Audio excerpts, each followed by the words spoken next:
આજે હું બનાવું છું કંઈ પણ બેક કર્યા વગર આ સરસ એવું દેખાતું મિની બિસ્કોફ ચીઝ કેક, જેની માટે ક્રીમ ચીઝ પણ આજે દૂધમાંથી ઘરે જ બનાવીશું. તમને પણ મને અને મારા કિડ્સની જેમ ચીઝ કેક અને એમાં બિસ્કોફનો ફ્લેવર ગમે છે તો આ મિની બિસ્કોફ ચીઝ કેક તમે પણ ટ્રાય કરજો. તમારા ઘરમાં આ બધાને જરૂરથી પસંદ આવે. આની માટે આપણે સૌથી પહેલાં હોમમેડ ક્રીમ ચીઝ બનાવીને રાખીશું, જે એકદમ ઇઝી છે. તો તેની માટે એક પેનમાં આપણે 1.5 કપ જેટલું દૂધ, આમાં આપણે ફૂલ ફેટવાળું દૂધ ઉપયોગમાં લેવાનું છે. જો તમે પેકેટવાળું દૂધ યુઝ કરતા હોય તો ફૂલ ફેટવાળું દૂધનો ઉપયોગ કરવાનો છે. અને તેની સાથે જો તમારી પાસે ફ્રેશ ક્રીમ છે અમૂલની તો તમે એ યુઝ કરી શકો છો, પણ એ મારી પાસે નથી તો આજે હું ઘરની જે મલાઈ, દૂધ પરથી જે મલાઈ લઈએ છીએ એ યુઝ કરું છું. આ મલાઈ લગભગ 1/2 કપ મેં લીધી છે. એને આપણે દૂધની અંદર ઉમેરી દઈશું. તો ક્રીમ ચીઝ ક્રીમીનેસ માટે ફૂલ ફેટવાળું દૂધ અને સાથે મલાઈ અથવા તો ક્રીમ. તો આ દૂધને હાઈ ફ્લેમ પર ગરમ થવા દઈશું તો આ દૂધમાં બોઇલ આવી જાય. તો બીજી બાજુ આપણે વિનેગરનું મિક્સચર તૈયાર કરી લઈએ. જેનાથી આપણે દૂધ ફાડીશું. તો 1 ચમચી મેં વિનેગર લીધું છે. આ જગ્યાએ તમે લીંબુનો ઉપયોગ પણ કરી શકો છો. 2 ચમચી પાણી નાખીને બસ આને ડાયલ્યુટ કરી લેવાનું છે. અને આ આપણું વિનેગરવાળું મિક્સચર તૈયાર છે. અને હવે જઈશું પાછા દૂધની તરફ. તો દૂધમાં પણ બોઇલ આવી ગયું છે. ગેસને હવે આપણે બંધ કરી દઈશું. અને હવે જે આ વિનેગરવાળું મિક્સચર છે એમાંથી થોડું થોડું કરીને દૂધની અંદર ઉમેરતું જવાનું છે. ક્યાં સુધી ઉમેરવાનું છે કે જ્યાં સુધી દૂધ છે તે એકદમ સરસ રીતે ફાટી જશે અને એમાંથી દૂધ અને પનીર જેવું મિક્સચર એકદમ બંને અલગ થઈ જશે. જેમ કે આપણે પનીર બનાવીએ છીએ એવી જ રીતે બનાવ્યું છે. તમે જોઈ શકો છો કે આ બંને અલગ થઈ ગયું છે. હવે આપણે આને ગાળી લઈશું. આમાંથી જે પાણી નીકળ્યું છે એને આપણે રેગ્યુલરમાં પણ રાખી શકીએ છીએ અને ઘણા બધા ઉપયોગ પણ થાય છે. પણ આજની આ ક્રીમ ચીઝ કેક માટે તો સ્પેશિયલી સાચવીને જ રાખવાનું છે. તો મેં નીચે એક બાઉલ મૂકી દીધું છે અને ઉપર કોટનનું કપડું. હવે આપણે એને એક સાઈડ પર રાખી દઈશું. કંઈ ધોવાનું નથી, બસ આવી જ રીતે એને સાઈડ પર પાણી નીકળી જશે અને એની જાતે જ ઠંડુ થઈ જશે, મિનિમમ અડધો કલાક માટે. એટલી વારમાં આપણે બિસ્કોફ કેકની બાકીની તૈયારી કરી લઈએ. એના માટે મેં અહીંયા લીધા છે બિસ્કોફ બિસ્કિટ. મારા ઘરમાં બધાને ભાવે છે. જ્યારે પણ બિસ્કિટ ઘરમાં આવે છે ત્યારે પેકેટ ખુલ્યા પછી બચતા જ નથી. તો એમાંથી મેં 6 બિસ્કિટ લીધા છે અને એક બ્લેન્ડર જારમાં આ બિસ્કિટને ઉમેરી દઈએ અને બ્લેન્ડ કરીને એકદમ ઝીણો પાવડર બનાવી લેવાનો છે. તો આ બિસ્કિટનો પાવડર તૈયાર થઈ ગયો છે. હવે આને એક બાઉલમાં કાઢી લઈશું. અને હવે આ બિસ્કિટને બાઇન્ડિંગ દેવા માટે તેમાં મેલ્ટેડ બટરનો અથવા તો દેશી ઘીનો ઉપયોગ કરીશું. તો મેં અહીંયા મેલ્ટેડ બટરનો ઉપયોગ કર્યો છે. તો લગભગ 1.5 મોટી ચમચી જેટલું બટર. આ બટર નાખીને આપણે એકદમ સરસ રીતે મિક્સ કરી લેવાનું છે. જ્યારે આપણે બટરને બિસ્કિટમાં એકદમ સરસ રીતે મિક્સ કરી લેશું ત્યારે આ બિસ્કિટનું મિક્સચર છે એ ભીની રેતી જેવું દેખાશે. તો બિસ્કિટની અંદર બટર પરફેક્ટ છે. આના પછી હવે આપણે આને એક મોલ્ડમાં નાખીને સેટ કરીશું. તો એના માટે મેં અહીંયા પનીર બનાવવા માટેનો ડબ્બો લીધો છે, જેમાં નીચેની પ્લેટ અલગ થઈ જાય એવો છે, કારણ કે કેક કાઢવા માટે ઇઝી પડે. આ મારી પાસે કેક ટીન નાની સાઇઝમાં નથી તો મેં આ પનીર માટેનો ડબ્બો લીધો છે. તો હવે આપણે આ ડબ્બામાં કાણા છે તો એના માટે આપણે બટર પેપર લગાવી દઈશું અને ડબ્બાને તૈયાર કરી લઈશું. હવે બિસ્કિટનું મિક્સચર એમાં નાખી દઈશું અને આ બિસ્કિટને હવે ચમચીથી બધી બાજુ ફેલાવીને એક સરખું સરફેસ કરી દઈશું અને આ સરખી રીતે દબાવી દઈશું કે જેથી બિસ્કિટ એકદમ પેક થઈ જાય. અને એના પછી હવે આ બિસ્કિટને આપણે 5 થી 10 મિનિટ માટે ફ્રીજમાં મૂકી દેવાનું છે કે જેથી લેયર સેટ થઈ જાય. ફ્રીજમાં રાખવાનું છે, ફ્રીઝરમાં નહીં. બિસ્કિટનું લેયર સેટ થાય એટલી વારમાં આપણે ક્રીમને ફેટી લઈશું. જેના માટે મેં અહીંયા 1/4 કપ જેટલું વ્હીપ ક્રીમ લીધું છે અને તેને ફેટી લેવાનું છે જ્યાં સુધી કે તે એકદમ ફ્લફી થઈ જાય. તો ક્રીમને ફેટ્યા પછી એકદમ હલકું થઈ ગયું છે. તમે જોઈ શકો છો કે ક્રીમ એકદમ થીક થઈ ગયું છે.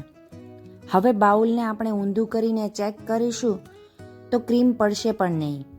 તો બસ આવી જ રીતે ક્રીમને ફેટવાનું છે. ક્રીમને હવે આપણે થોડીવાર માટે ફ્રીજમાં મૂકી દઈશું અને બાકીની બીજી તૈયારી કરી લઈશું. હવે આપણે જે ક્રીમ ચીઝ બનાવીને રાખ્યું હતું તે હવે ઠંડુ થઈ ગયું છે અને વધારાનું બધું જ પાણી નીકળી ગયું છે.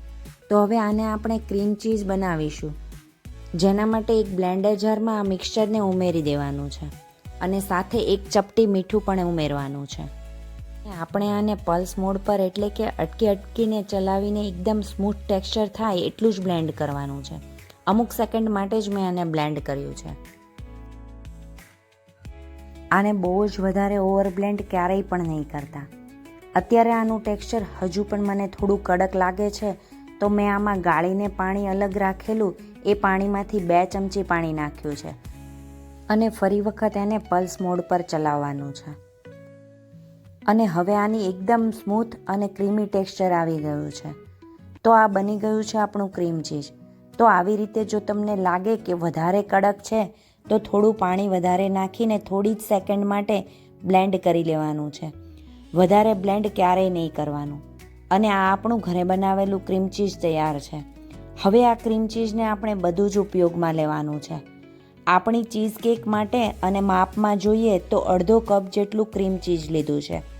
પહેલાં મેં અડધો કપ લીધું હતું અને બાકીનું વધેલું મિક્સર જારમાં ક્રીમ છે એ પણ બધું નાખી દઉં છું. જો તમે રેડી લાવો છો તો આ રીતે માપ કાઢવાનું છે. અને આ ક્રીમ ચીઝમાં હવે આપણે નાખીશું આપણું મેઇન વસ્તુ, જે બિસ્કોફ સ્પ્રેડ. આ ફ્રીજમાં રાખેલું છે તો થોડું જામી ગયું છે. તો હવે આ બિસ્કોફ સ્પ્રેડને આપણે નાખી દઈશું આ ક્રીમ ચીઝવાળા બાઉલમાં. લગભગ 3 ચમચી જેટલું આ સ્પ્રેડ મેં એમાં નાખ્યું છે. અને બિસ્કોફ સ્પ્રેડની સાથે 1 ચમચી ખાંડ નાખીને આ બધી વસ્તુને આપણે એકવાર ફરી સરખી રીતે મિક્સ કરી લઈશું. ધ્યાન રાખવું કે બસ થોડી સેકન્ડ માટે જ મિક્સ કરવાનું છે. જેવી રીતે બધી જ વસ્તુ મિક્સ થઈ જશે એટલે આપણે બંધ કરી દઈશું, કેમ કે ક્રીમ ચીઝને ક્યારેય પણ ઓવર બ્લેન્ડ ન કરાય, નહીંતર એ ફાટી જાય છે. અને આપણું આ બિસ્કોફ ફ્લેવરનું ક્રીમ ચીઝનું મિક્સર બનીને તૈયાર થઈ ગયું છે. હવે એના પછી આપણે જે ક્રીમ ફેટીને રાખી હતી એમાંથી આપણે થોડી થોડી લઈને મિક્સરમાં મિક્સ કરી લઈશું. તો પહેલાં અડધી ક્રીમ ઉમેરીને એને હલકા હાથથી મિક્સ કરી લેવાની છે અને પછી બાકીની વધેલી ક્રીમને એમાં ઉમેરીને સારી રીતે મિક્સ કરતું જવાનું છે.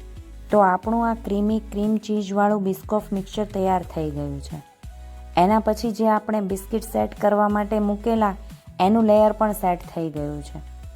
તો એના ઉપર ઉમેરી દઈશું આ આપણું ક્રીમી મિક્સચર. તો બધું જ મિક્સચર નાખીને એને ફેલાવી દઈશું. બહુ વધારે એને હલાવશું નહીં કે જેથી બિસ્કિટના લેયરને પ્રોબ્લેમ થાય. અને ત્યાર પછી 1-1.5 કલાક માટે પહેલાં ફ્રીજમાં મૂકી દઈશું કે જેથી એ થોડું જામી જાય. અને 1 કલાક સુધી મેં આને ફ્રીજમાં મૂક્યું હતું. હવે જો આપણે આ લેયર છે એ સરસ જામી ગયું છે કે જેને આપણે હાથ લગાવીએ તો પણ એ ચીપકતું નથી અને હલતું પણ નથી. તો આ સ્ટેજ ઉપર આના ઉપર એક હજી લેયર ઉમેરીશું બિસ્કોફનું. બિસ્કોફ સ્પ્રેડ સ્વાદમાં ખૂબ જ સરસ લાગે છે. મેં અંદર ક્રીમમાં પણ ઓછું નાખ્યું હતું, તો હવે આ રીતે વધારે બિસ્કોફ સ્પ્રેડ આ લેયરમાં નાખીશું. આ રીતે આ સ્પ્રેડ થીક હતું, પણ મેં બોટલને થોડીવાર ગરમ પાણીના બાઉલમાં મૂકીને પીગાળી લીધું છે જેથી લેયર સરખી રીતે થાય.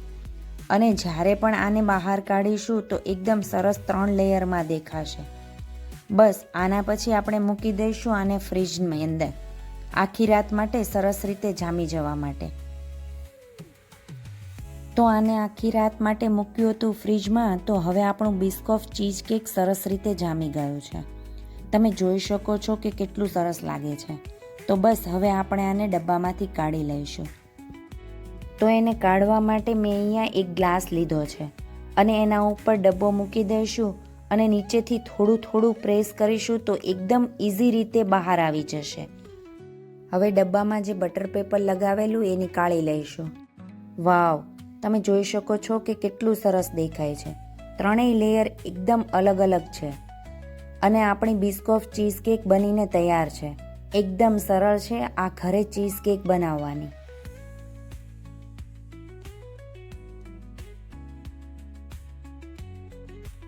તો છેલ્લે આ ચીઝ કેકને ગાર્નિશ કરીશું આ બિસ્કોફ બિસ્કિટની સાથે. તો આજનું આપણું કંઈ પણ બેક કર્યા વગરનું ઘરે બનાવેલું ક્રીમ ચીઝ સાથે બનેલું બિસ્કોફ ચીઝ કેક તૈયાર થઈ ગઈ છે. જો તમે જોઈ શકો છો કે એની લેયર કેટલી સરસ લાગે છે. તમને પણ મારા જેવી બિસ્કોફ ક્રીમ ચીઝ કેક ભાવે છે અને વિચારો છો કે માર્કેટમાં એ વધારે મોંઘી મળે છે અથવા તો અમુક જગ્યાએ તો મળતી પણ નથી, તો તમે તમારા ઘરે એકદમ ઇઝી રીતે બનાવી શકો છો. અને આ રેસીપી ગમી હોય તો પ્લીઝ મારી ચેનલને સબસ્ક્રાઈબ કરજો.